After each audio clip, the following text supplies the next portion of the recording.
Hey there boys and girls, my name's Kyle, better known on these parts as Blinkcraft, and welcome to Helluva UX. Now in this series we're going to be looking at websites that are award-winning from awards.com, and we're going to review them for either specific pieces of user experience that I really enjoy, or sometimes pieces of user experience that really fucking suck. The site for this video we're going to be talking about is Foosball World Cup 18. It was created by A-Quest from Italy, and the one element on this website that I really enjoy is right on the homepage. It's just the little custom cursor they have. Now some of the things that make this a really perfect and really juicy piece of user experience and interaction design is that they added something so simple, so minimalistic, that it almost seems like an afterthought, but it's so perfect and it just makes everything feel so much better. Now what I'm talking about, if you notice when the cursor moves, the ball kind of just stretches out a little bit, and I believe that's actually one of the basic principles to animation, if I'm recalling my intro to animation classes correctly.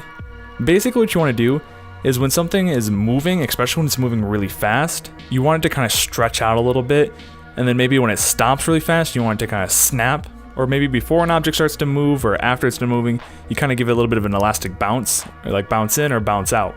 Now just adding these basic principles to this cursor just makes it so perfect. And it's so simple to do.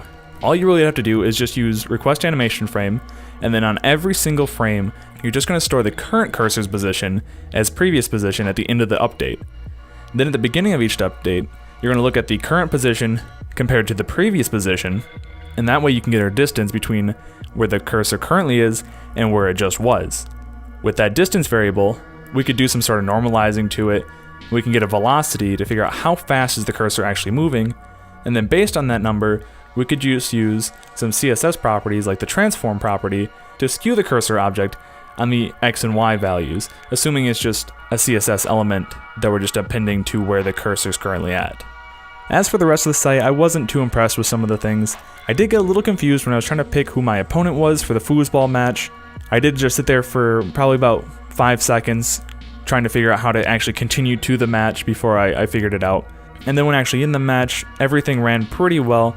I did have some weird mouse cursor issues with trying to move the foosball guys, but I'm pretty sure that's just because I was using a shitty wireless Mac mouse.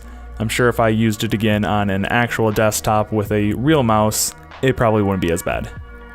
Overall, I really enjoyed the site, and to recap what the user experience was for that cursor element, is I would say it was clean, simple, minimalistic, and juicy as fuck. Thanks for watching. If you have any questions or tutorial suggestions, leave them down in the comments below. As always, my name is Kyle, you just learned something cool today, and I'll see you next time.